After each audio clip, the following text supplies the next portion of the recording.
Vatican Cardinal Gerhard Müller is accused of financial impropriety by a Catholic publication. He joins us exclusively to respond. As tensions rise between Israel and Iran, is the region headed for an all-out war? Newsmax contributor and foreign policy expert Dr. Walid Phares is here with analysis. And we'll talk presidential politics and the educational record of Minnesota Governor Tim Walz with former U.S. Secretary of Education Betsy DeVos. And the chaotic U.S. economy remains a top concern this election year. Is a recession coming? Ave Maria Fund manager George Schwartz returns with his take. Finally, the Pope has replaced retiring Archbishop of Boston, Cardinal Sean O'Malley, with Bishop Richard Henning.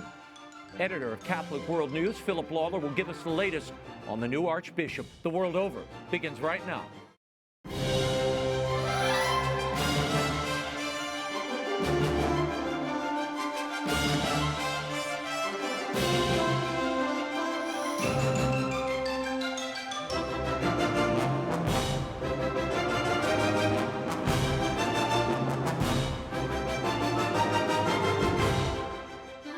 Now, Raymond Arroyo. A warm welcome to all of you joining us in the United States and the world over. If you'd like to comment on tonight's show, send me an X post. I'm at Raymond Arroyo. Lots to cover tonight. First, some troubling news. At least 13 priests, deacons, and religious have been illegally detained by the Ortega regime in Nicaragua since August 1st. This follows the exile of 34 priests from Nicaragua last year. The Ortega regime has been systematically persecuting the church there, including stripping legal rights from 419 civic organizations, many of them Catholic. The Vatican has been largely silent regarding this persecution. We will keep our eyes on it, but it's a glaring example of what happens when communists come to power and how they approach the church and freedom in general. Last week, a Catholic periodical published a story alleging that my next guest was removed from leadership at the Vatican's doctrinal office due to what they called significant financial improprieties, suggesting that he himself may have been guilty of financial malfeasance. It has been nearly 9 years since Cardinal Gerhard Müller left that post. Here to respond to this story and the allegations made is theologian and former head of the Vatican's doctrinal office, Cardinal Gerhard Müller. Your Eminence, thank you for being here. First of all, what was your reaction when you saw this July 31st report by the Pillar? What do you make of the timing? Why do you think it's being released now? At first, it's more a Hollywood comedy, because all this story is 9 years ago, and all was clarified with Cardinal Pell, and there was no accusation against myself. And I came to Rome, and with the Pope Benedict, he asked me to lead the congregation because as an expert of theology and nothing to do with finance, I didn't come to Rome to make money as a German bishop and as a priest. We have our livelihood, and the rest of our money for giving, making charity, and not making money to become a rich man. Your Eminence, the authors of this Pillar article, and there is no byline, so we don't know who actually wrote it, suggest your departure from the doctrinal office of the Vatican, the CDF, was related to financial inconsistencies while you led that office, which led to Cardinal Pell investigating the matter. What did they discover? The Pillar alleges that there were bags of cash all over the congregation. Did you see that? There was cash in the hands of our administrator, like I said, but was not taken money away from the congregation in private pockets, and that is a point. And they cannot give no proof that was any disappearing of money. On the contrary, I had some sponsors who made a very long table with 30 seats and chairs for our great meetings, and therefore what I could do, I helped for the congregation, and nobody, at least not the prefect, took away one penny, and this was, everybody was absolutely gratified with the Cardinal Pell. I had a very good relation. And the ending of my being there as prefect, prefect has nothing to do with these questions, and nobody, the Pope himself, didn't tell me what was the reason for the ending of this and nobody knows, and until now, nobody knows. But he appointed me the member for the synod and other things. And the cardinal priest, as the deacon, were promoted from him to cardinal priest. They have no arguments against my theology, and therefore they want to disavow or make defamation of my person. The Pillar article also alleges, Your Eminence, that a large sum of money, 200,000 euros, was moved to what the article describes as your personal account from the main CDF account prior to the Vatican's financial investigation. Your Eminence, what actually transpired with this alleged transaction? Was your personal account or your CDF account enriched? Was not my personal account in the Vatican Bank, but there was an account for the mission and for some money the people gave to me for some question of mission and so. And in one way, our administrator moved the money there, but it was absolutely clear that it is the money of the congregation and not my personal money. Was on the responsibility of the prefect in my function as prefect, and not in a private way. It was really not your personal account. It was a CDF account. Yeah, was account, and our administrator took this account, was for the mission, for money coming in, for helping, and he said we can take this account in the service of the congregation. It's all was documented, so this was no money for my private use. I don't need money for buying aftershave or anything or car, and so. Yeah, that would have bought you a lot of aftershave, Your Eminence, 200,000 euros. But look, Yes. I want to clarify this. The Pillar story also alleges, and it's really the heart of their article, that Pope Francis instructed you personally to repay hundreds of thousands of euros. Is that true? And was there any money missing from the CDF account at the time? Well, no money missing, and the Pope was not involved, and all was clarified with the Cardinal Pell. So he did not instruct you to return any monies? No way. Your Eminence, you've been very vocal and forthright in defending Catholic traditional teachings throughout Pope Francis's pontificate. Do you feel that this financial story is a latter-day justification for your being the decision to remove you from your duties at the CDF? Are there individuals trying to cover their tracks, if you will, and make this the reason that you were dismissed? As I won't find a reason, because this was not explainable, and nobody understand it. Why? At least Pope Benedict, he asked me to come to Rome, and after 5 years this was stopped, and he himself didn't understand why. Nobody did understand why. And therefore some people are looking for some reasons, but the Pope never make a declaration or explanation why he acted so. But what's not the only prefect or high official of the Holy See, who was the Roman Curia, who was removed and stopped and finished, and a lot of other cardinals in these days said only 5 years you should be there, but Other people, they will remain until 80 years, and other people are removed after 5 years. I don't know why. Yeah. Well, I remember at the time you told me the Pope gave you no reason for the removal. He didn't furnish No, you with a reason.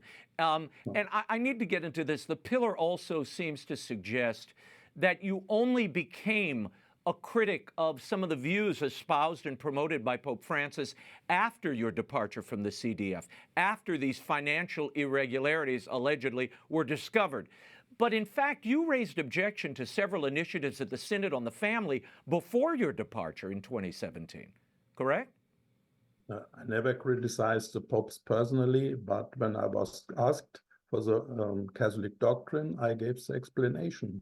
That was my mission, to explain. And the prefect and me as the theologian, long time professor of theology, I can explain the Catholic faith. And I'm not only the voice of the superior. I am responsible, and every bishop is responsible in his conscience to give and to explain the right and orthodox Catholic doctrine. Our first interview was about the dismissing of three very excellent officials. Some years ago. Yes.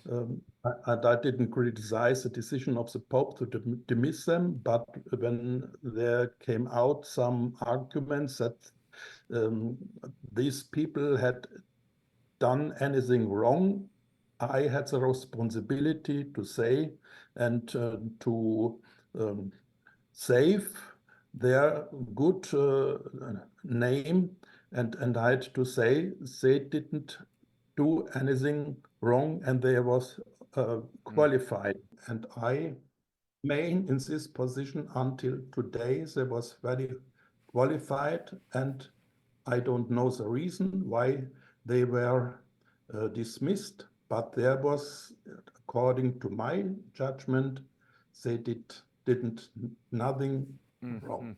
Your Eminence, do you feel that this entire episode and this dredging up of allegations from 9 years ago that seem to have already been settled, is this done with intent? Yeah, surely it was a certain intention, because 9 years before was all these things was also in the press, but was internal procedures, and nobody were allowed to give it to publicly to the press and to the media. And now, after 9 years, they are redoing it, repeating this strategy of defamation. Is only defamation strategies, no new information, nothing changed in the facts of 9 years ago.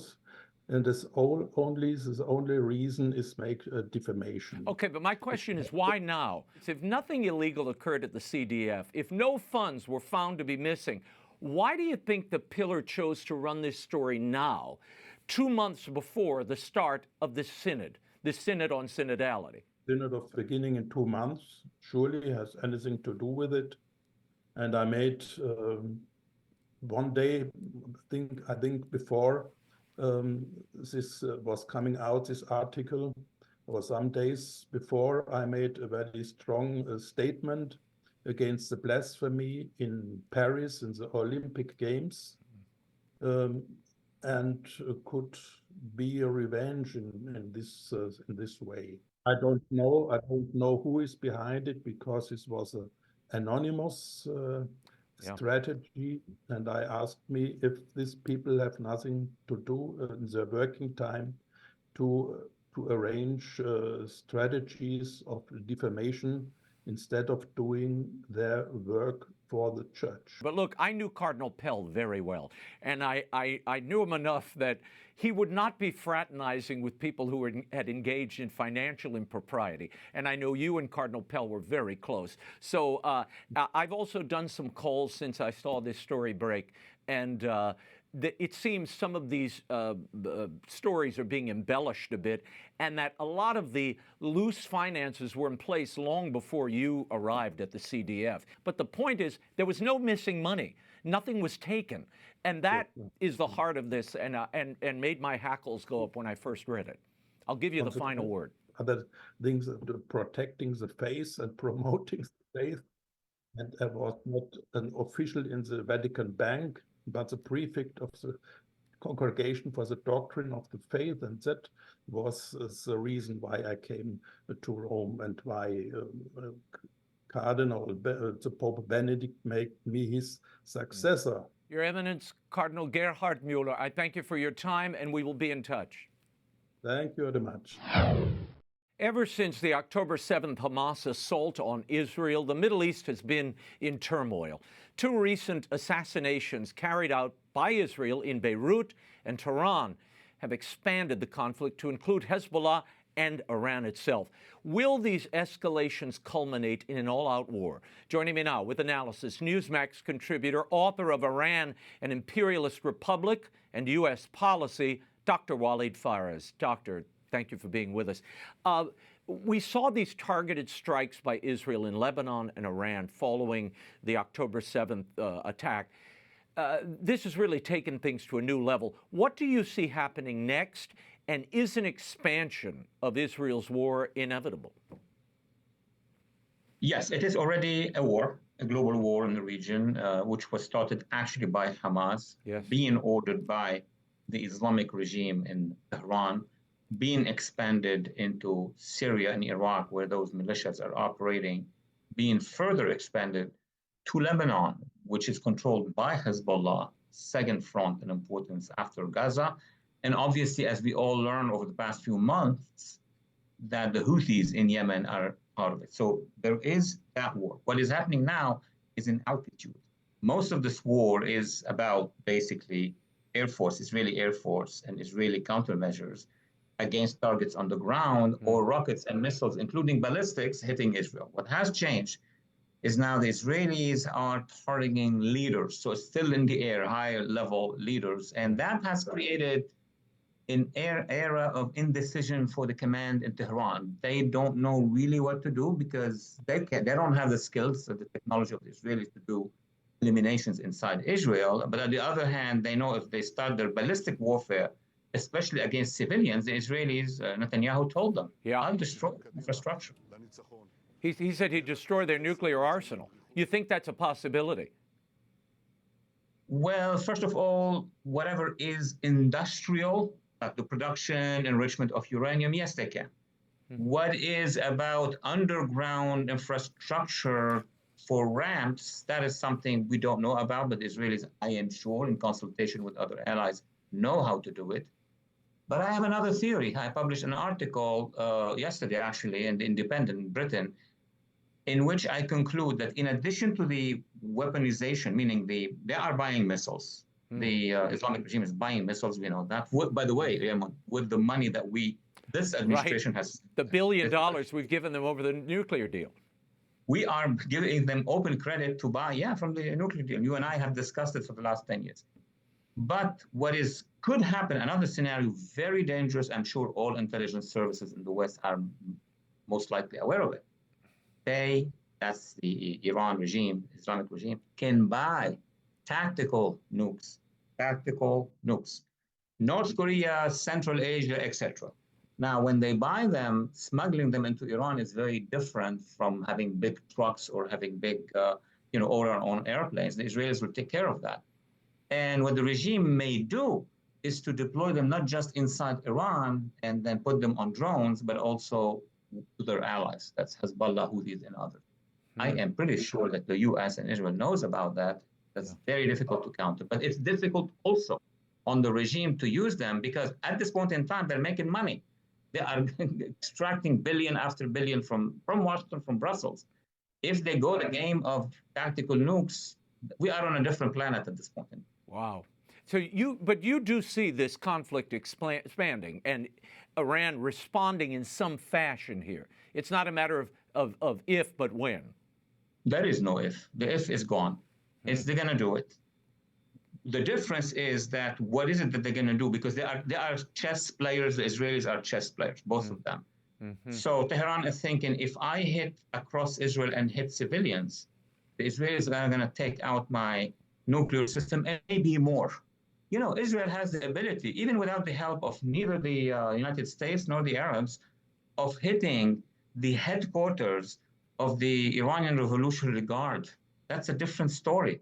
Because what could happen, Raymond, and let me break that news here on this show, if Israel decides to go after the actual militia that controls Iran, nobody guarantees the mullah, the ayatollahs, that there will be no revolution, or at least uprising inside it. So it's a dangerous move for them. It's a dangerous play either way. Look, this week, Iranian authorities, speaking of dangerous moves, waged a mass execution of at least 29 political prisoners on Wednesday. Walid, what was the purpose of this barbarous act, and who were these prisoners? Wonderful question. The mainstream media is not even barely talking about it. I mean, we know that. So I would reverse it for our audience. I'd say this. Initially, the Islamist regime, has ordered Hamas to attack Israel and perpetrate actually a mini genocide for the purpose of doing three things. Then the third one is what you're talking about. Number one, break any rapprochement between Israel and Saudi Arabia. We spoke of it. Number two, force the United States to withdraw its bases from Syria, Iraq. But number three, the most dangerous, it is most likely that this action to bring all the world attention to Gaza and to Hezbollah is to crush the Iranian people, to crush the Iranian opposition. Remember, there was a Massa revolution. It was solid. It could not be reversed. The women of Iran were the heroes of it, and the minorities, so on and so forth. So now that they have moved the scenery, the media scenery, to other places, they are butchering these opposition leaders. These are students, lawyers, others, and they are also among them hostages still in Iran. We talk about the hostages in Gaza. There are U.S. nationals, German nationals sitting in prisons in Iran being tortured. And the regime is requesting $1.5 billion for each one of these, hostages. It's crazy what's happening. Wow. Well, how should the international community, how should the United States be responding to this? Well, which United States? If it's the now Biden administration and trying to place now an extension to it through Kamala's administration, I don't think they can do much because they are part of that transaction. They're the ones sending the billions. So what do you want us to tell them? Stop sending the billions, number one. And number two, arm Israel. Number three, engage with the Iranian opposition. I mean, a third grader could, but they would not do it. Too much interest. You know, Walid, you said, and you repeated it just a moment ago, in October, you told me, of last year, the Iranian regime would use its war against Israel to wage war against its own people. So that is essentially what we're seeing here. It's the purging of any political opposition to quell any future uprising or revolution from within. Is that what you're saying?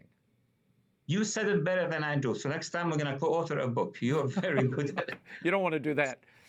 No, I don't know.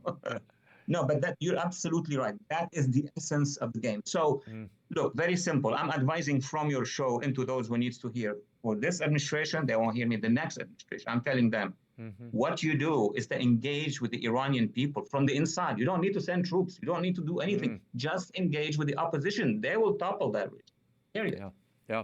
Well, we are seeing jihadist violence not only in the Middle East, but in other parts of the world. For example, jihadists in Bangladesh helped stage a coup against the pro-Western government there. Walid, will this lead to further violence against the Hindu community in Bangladesh? And is ethnic cleansing imminent? It's happening, yes. I mean, the first wave of ethnic cleansing is in forcing exodus, it's like what the German Nazis have done in the 30s, right? When they started, before the Holocaust, they started to break down, shops and then harass the Jewish community, and then they got to it. This goes back to the irresponsible withdrawal, the way the Biden administration withdrew from Afghanistan. We warned, you and I, we warned many times since that year, that if you transfer power to the Taliban, the top jihadists of the world, in Afghanistan, it will have ripple effects everywhere. And now we're seeing it in Bangladesh. I mean, those who were behind the real opposition to the secular president and her government are not the students. The students have been manipulated by many people, including the Muslim Brotherhood. I see the arms of the Muslim Brotherhood. Walid, I want to get your take on what's happening in the United Kingdom. We have seen there over the last few days horrendous violence. Dozens of towns and cities have violent protests have broken out in the wake of a deadly stabbing attack on a children's dance class in which 3 girls, ages 6 to 9, were killed. 5 of them are in critical condition. A 17-year-old Briton, son of Rwandan parents, was charged with the crimes that really sparked this supposed wave of anti-immigrant violence. Now there are accusations that far-right protesters and misinformation are fueling this violence. What do we know about the attacker and the possible motive? Let me say it in a very quick way. No, no, no. This is not a simple social incident and then the right wing comes. The right wing is going to come in anyway. You know, once you have organized networks of jihadists, and those networks of jihadists are stirring trouble from Bangladesh all the way to Middle England. What you're going to have is what I would say, a natural, not good, but normal reaction by the extremes. Once you play the jihadists, those who are not happy with the immigration in general and don't understand how to distinguish immigration from the jihadists are going to go in and they're going to be accused of themselves triggering the whole issue. It had no problem before the Muslim Brotherhood moved in, before the jihadists moved in. I mean, we have to go back to immediately after 9/11. There were many, many attempts by the jihadists to destabilize Britain. It did not work. Now they have what they call consistent demography of jihadists, and they are using it, and they are adopting the narrative of the woke. See, now it's like the skin is woke, but inside it's basically jihadists. They are in control of the movement. And that's why they want to break down the national security of every liberal democracy, of every Western country if they can. By shifting the demographics in these regions. Absolutely. I mean, when you have an open immigration across the Mediterranean, and we are screaming, pay attention. I delivered a speech to the European Parliament 2015, telling them few years from now, it's not the actual demographics. If these people are coming just to work and be integrated, that's one thing. Second, they are illegal, another problem. The worst problem, they are penetrated by jihadists. All these landings on that island in Italy or in the Aegean Sea are organized by the jihadists. And look, this week in Austria of all places, Taylor Swift had to cancel her planned concerts after the arrest of 2 young men who were plotting a terrorist attack. One has pledged allegiance to ISIS. This is just what you're talking about. And according to Fox, I quote, officials allege the 2 young men wanted to kill as many people as possible using knives or self-explosives outside the Ernst Happel Stadium, end quote. This is a global epidemic that we seem to have lost sight of, Walid. Are all of these conflicts globally related in some way? Absolutely related, integrated, coordinating. I know people now, and maybe in ages in government, saying what is Phares telling us? What I told your agencies for 10 years. I even gave you slides. I actually projected where it's going to blow up, and it is. It's like a mathematical equation. You bring in jihadists, that's what they're going to do. They're not going to become social democrats or liberal democrats or Republicans or Christian Democrats.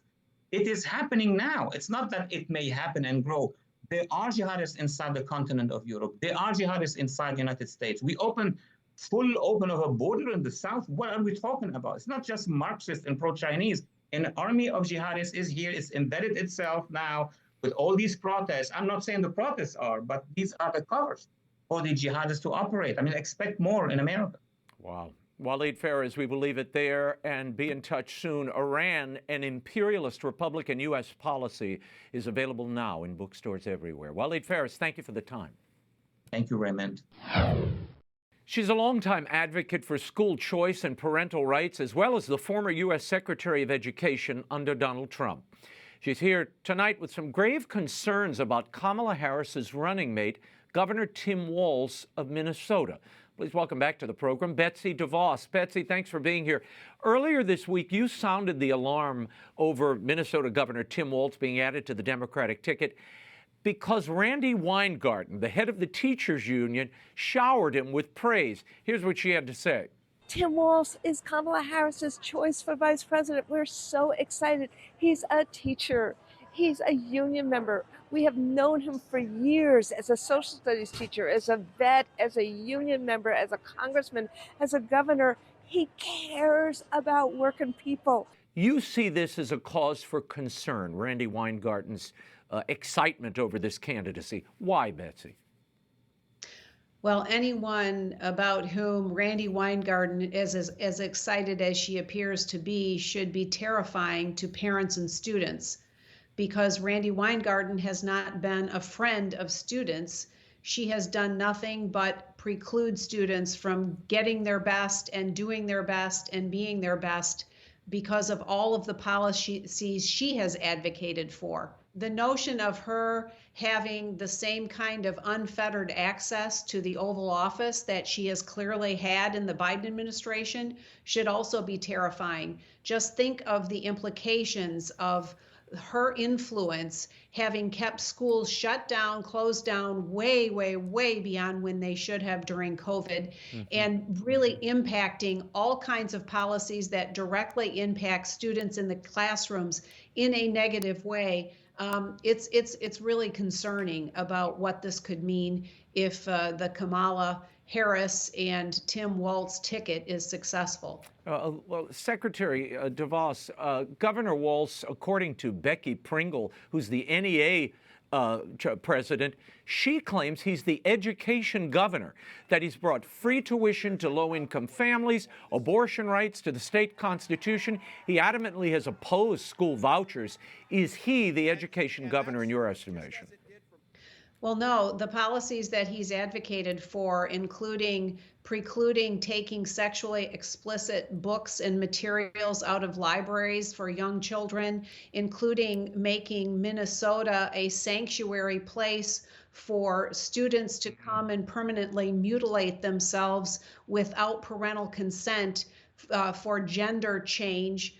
All of these things accrue to one of the most liberal and far left-leaning governors that we could ever have imagined, and being on the ticket with someone like Kamala, the San Francisco liberal, the two of them together should be a very, very concerning combination for parents and kids. Well, you mentioned, look, he was one of the governors on the forefront of keeping schools closed and churches closed to people of faith throughout the COVID epidemic. And as you mentioned a moment ago, he signed a bill making Minnesota a refuge, a sanctuary for any child seeking sex change operations, and the parents really have no role in this. I want to play this bite. This is Lee Fink. This is an advisor to Governor Walz. Just listen. You have said that Governor Walz has shown up for your community. You are the first out transgender legislator in Minnesota history. What did you mean by that? Expand on it a little bit. Yes, of course. You know, when we elected 11 new LGBTQ members to the House 2 years ago and created the Queer Caucus, and I started pushing the importance of the trans refuge bill that I carried, he was always right there. He understood that this is a way for us to help community members, to help people who are different. What do you make of this as a parent, as an advocate for students and parents? Well, this is not protecting kids, and it's not doing the best thing for kids. It's really cleaving children from their parents and denying the fact that parents are their child's first and most important educators, not to mention they're the ones who love them more than anyone else could possibly. And so this notion that he is an education governor is very, very a big fallacy. And I hope that people will pay attention to the policies that he really has continued to promulgate in Minnesota. And, you know, you think about Minnesotans and who they've been represented by before, his policies and his positions actually make Al Franken, former senator there, look very normal in comparison. No, it's a remarkable state of affairs. And Secretary DeVos, you know this political scene and the Midwest better than anybody. My question is this: with only 90 days, and this is probably the shortest presidential contest we've seen in maybe forever, certainly in the last 100 years or so. My question is, are we focused on the wrong things? And how critical is this educational policy? And given what we know of Kamala Harris, of Biden, and of Trump, how do you see this race squaring, and will we focus on education policy, which is so important to the future, maybe one of the most important topics going into this election? Well, I think education has, in the last several years, become a much more important topic, primarily because parents were exposed to how the school system handled themselves during COVID, and they saw firsthand the many, many shortcomings and the failings of the system. So we've seen advocacy for change. We've seen policy change in state after state. That said, the economy and the border are going to continue to be the uppermost issues in people's minds. But education and the future really, the future of our country really does hinge on how we prepare the next generation. And I think more and more people have begun to realize this. So this is an issue that we need to be paying attention to. And I thank you, people like you, for calling attention to the positions of the candidates on these very important topics. And Governor Walz is very far from an advocate for families and for students based on the policies he's put in place in Minnesota.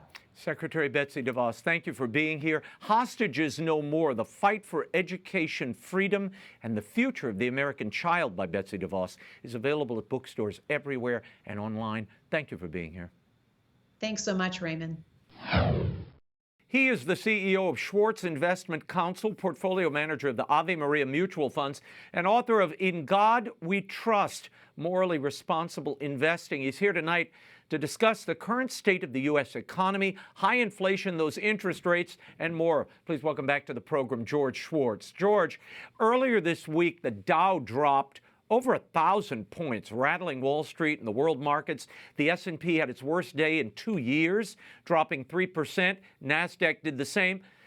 George, what's driving these wild gyrations in the U.S. market?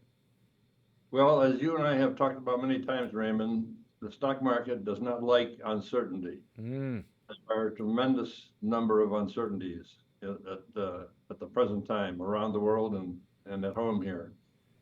But that's causing volatility.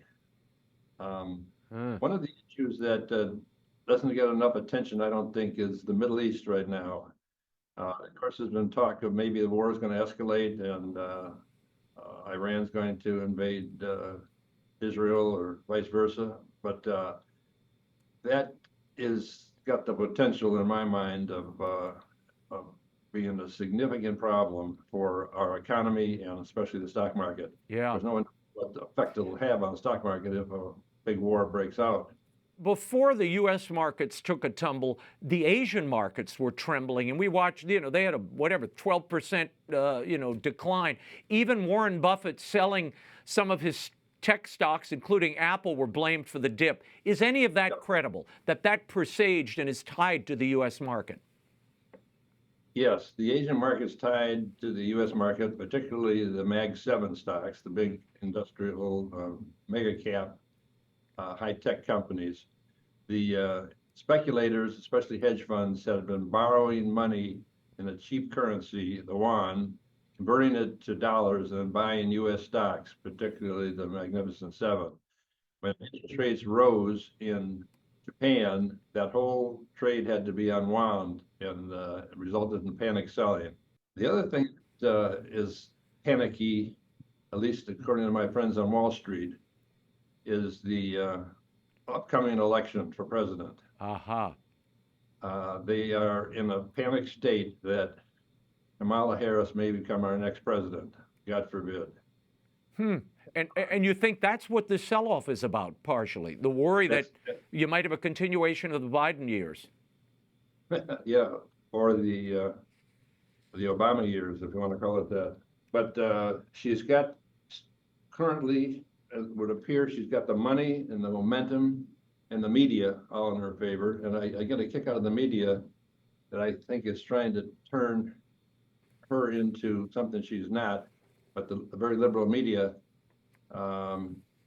is what the Wall Street Journal called doing a transfiguration of Kamala, trying to turn her into a combination of Helen of Troy and Margaret Thatcher. But she's and then, of course, as you well know, in the last week or two, she's started to outpoll President Trump, even in a couple of the swing states where he was leading by several percentage points. Yeah. So it's scary. And if that continues, or that trend, her recent strength continues, and hopefully it won't, but the Wall Street people I know could turn into a full panic mode and do significant selling. Okay, well, tell me, with all this uncertainty we're seeing, and I've spoken to a number of economists, they are saying the R word again, George. What do you think we're about to see as far as a recession is concerned? Are we on the precipice of a recession? We could be, but for the moment, the economy remains relatively strong, and that's not because of Biden and Kamala, but in spite of them, in spite of Biden's policies, which have been detrimental in so many respects. But George, how can you say this economy is strong? We have a debt ratio. I saw something the other day where we're paying off like 76% of every tax dollar accrued is paid out in interest on our debt. That seems like a very wobbly and unstable government and underlying economy to me. Yeah, and that's one of the things that could push us into a recession, the long anticipated recession. But for the moment, corporate profits remain very strong. Yeah. And that's buoying the stock market. Yeah. That could change quickly, of course, but for the time being, corporate profits are very strong. This volatility in the market has placed a lot of pressure on Fed Chairman Jerome Powell to cut interest rates sooner rather than later. As Americans begin to feel the pinch on loans and mortgages and credit card rates, high inflation and prices continue to be a source of anxiety, George. Do you see the Fed cutting those rates anytime soon? Yes, they'll probably be doing it in the month of September. They should have done it last month. But there are signs of recession that could be developing. They're not real strong right now, but our friend Larry Kudlow has opined that we could be on the cusp of a recession. Again, the long anticipated recession, or the long predicted recession. And inflation will be a problem if Kamala Harris becomes president, because she will continue the spending, reckless spending of the Biden administration, and that's going to keep inflation strong and probably stop interest rates from dropping as much as they could under the Fed's leadership. You think a piece of that then is tied, the inflationary rate we're seeing and the pressures on the economy. You see that tied to the $2 trillion plus in federal spending that was pushed out the door in these infrastructure packages, et cetera? Exactly right, Raymond, yes. Spending has been reckless and out of control for quite some time now. Okay, I want to talk about investing for a moment before we run out of time, and investment strategy, George. The market obviously is in flux. A lot of people are terrified about losing what they've already got invested in their 401ks. Others are just as terrified about getting into the market at all. What should they justify? What should these justifiably skittish potential investors be thinking? What should be their posture? Should they stay out of the market now? No, let's stay out of the market. The first rule of investing is diversification. Not have all your eggs in one basket. So investors should be diversified, and they should be long-term oriented. That's the second most important thing, being long-term oriented. And I've been preaching, as you know, for years, to not try to outguess the near-term swings in the market, because they're unpredictable, and they're almost unpredictable. And most of the time, it's a waste of time trying to trying to say what the next quarter is going to look like or what the next 6 months is going to look like in terms of the economy or the stock market. Mm-hmm. George, you talked about Kamala Harris and Joe Biden's record. Should Trump return to office, what do you think we could be in the market of seeing here from economic policy? Obviously, he's promised energy independence. He wants to lower regulations. He wants to put tariffs on China, the goods we trade to China, and vice versa. Where will that put us in an economic forecast? Well, he can do an awful lot of good if he returns to office, and including unwinding some of the regulations that Trump has put in place, unwinding this $1 trillion climate package that Biden put in place. The Biden, I'm sorry, yeah. But the economy could likely be a lot stronger. But one of the things that we've got to be careful of under a new Trump administration is the tariffs. And he's very proud of the fact that he's the tariff man. But those, in my view, can be very destructive to the U.S. economy. The tariffs are not paid for by foreign governments or foreign companies. They're really paid for by the U.S. consumers. So I think that's a spot that I hope Biden can get better advice on. I mean, not Biden, Trump can get better advice on. Okay. But, George, before we go, you and the Ave Maria funds made some headlines earlier this year. You won something called the Lipper Award, which is a prestigious honor given to outstanding investment performance to individual funds. Which of your funds won this and why? Why do you think? Well, that was the Ave Maria Bond Fund. Here's the award right here from Lipper. It's the best fund for 3 years, 5 years, and 10 years. And we're very proud of it. And the bond fund has had a terrific track record for the 20 years of its existence. And I'm very happy and proud to report on that. And thanks for bringing it up. Okay, well, now I know where I have to move some of my cash because everywhere else I'm dying here, George. We'll leave it there.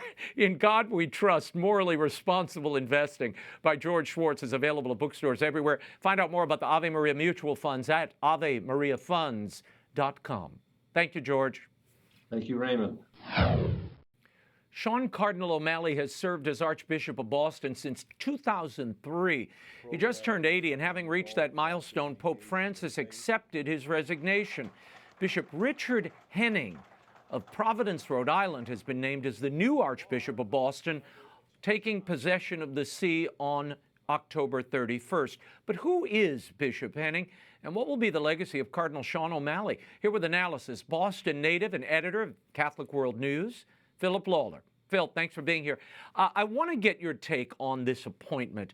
As soon as this news broke, what do you make of the appointment of Bishop Henning of Providence, where he only served for a year, and now he's going to this historic archdiocese? It was a bit of a surprise to me because I know very little about Bishop Henning. What little I know, I have to say, is favorable. I had heard a few months ago that Cardinal O'Malley would be replaced by someone from Rockville Center, the Diocese of Rockville Center in New York. And I assumed that meant the Bishop of Rockville Center.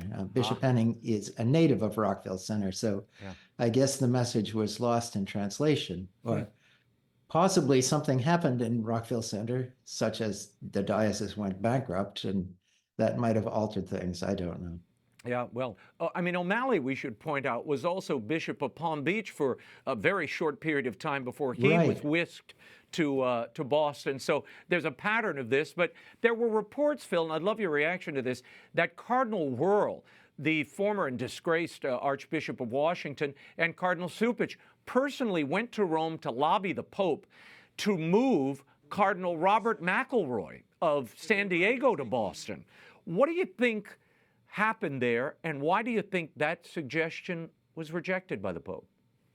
Cardinal McElroy is clearly one of the Pope's men. That's why he's a cardinal, although still waiting for a metropolitan archdiocese. And these two are the cardinal's men. Cardinals Cupich and Wuerl, both created as cardinals by Pope Francis, both in line with his liberal theology and ideology. So they wanted one of their own in Boston. I think, and I'm given to understand, that Cardinal O'Malley was opposed to that suggestion. That doesn't mean we're out of the woods, because there's an opening soon coming in the Archdiocese of Washington where Cardinal McElroy might find himself very welcome. Wow. Yeah, and New York comes up next year as well, the top of next year. So there's a lot of turmoil in these seas. But Phil, Henning is only 59 years old. He himself was reportedly shocked by the appointment. What have you heard from others about Henning? What kind of shepherd do you think he'll be? You mentioned Rockville Center. He was an auxiliary in Rockville Center, we should say. Right, a priest and then an auxiliary, and then he was moved to Providence, and as you say, has been there really a fairly short time. All I can say is Providence is down the street from Boston, and friends in Providence think highly of him. He has been supportive of the Catholic tradition there. He has been really a listening bishop, which he's promised to be in Boston, and he succeeded Bishop Tobin, who was a relatively conservative bishop there and didn't make any enemies. So I don't think that he will be a firebrand one way or another, but the indications that I have are, as I say, relatively favorable. Yeah, I spoke to someone who met the cardinal, knew him a little bit, or the soon-to-be cardinal, Bishop Henning, and said they were impressed by his fidelity to the teaching of the church, the traditional teaching of the church, and his defense of it. So that's a good sign. Phil, who were the candidates that you imagined might replace Cardinal Sean? And why is this pick so out of left field, do you think, when, you know, Pope Francis has chosen bishops who sort of share his vision and personal approach to church teaching? That's a really good question. Frankly, I expected someone along those lines, someone more of a Pope Francis archbishop for Boston. And to be honest with you, such an archbishop would be fairly well received by most of the clergy in Boston and most of the dwindling congregations in Boston. So I expected some more sort of, if you would pardon the expression, a hard line Francis Archbishop. I didn't know who the candidates were. I was also worried about Archbishop McElroy, and my friends in Rome told me fairly early on I shouldn't worry so much. Maybe I would have worried more if I'd known there were cardinals flying over to Rome to lobby for him. Yeah, that's what the report said anyway. And Henning is a sacred theologian. He speaks Italian, Spanish, a big plus given the growing Hispanic population in Boston. Yes. But Phil, given what you've heard and read about Henning in the last week or so, do you think he'll be more of a pastor or an administrator? And which role is most needed in Boston now? That's a very good question. I think from what I've heard, and I may be wrong, I think he'll be more of a pastor. He doesn't strike me as a sort of man who will plant himself behind a desk. And the fact that he said right away at his first press conference in Boston that he planned to spend the first year listening and learning about the Archdiocese, that speaks more to me as a pastor, because boy, does this Archdiocese of Boston need an administrator. It is in big trouble, has been in big trouble for a very long time. Okay, well, this is a good place to end our interview, Phil. Reflect on the tenure of Cardinal Sean O'Malley. What do you think will be his lasting legacy in Boston? He is going to go down as the Archbishop who came in at a time when the Archdiocese was demoralized by the sex abuse crisis, and he did successfully at least get it out of the headlines. I won't say it's cured, because it hasn't been cured. When he came into this city, Boston, the church in Boston was in free fall. 20 years later, he's leaving, and I'm afraid the church is still in free fall. The dwindling mass attendance, the budget that's out of balance or balanced only by the sale of real estate from parishes that are closing. We have a lot of work to catch up with in Boston. Wow. Well, blessings to the new Archbishop Henning as he takes on that responsibility. And we'll leave it there. Catholic World News editor Philip Lawler's reporting and commentary can be found at catholicculture.org. Thank you, Phil. That is all the time we have. Until next week, we will be scouting the world over for all that is seen and unseen. On behalf of the staff and crew of EWTN News, thanks for watching. I'm Raymond Arroyo. Bye now.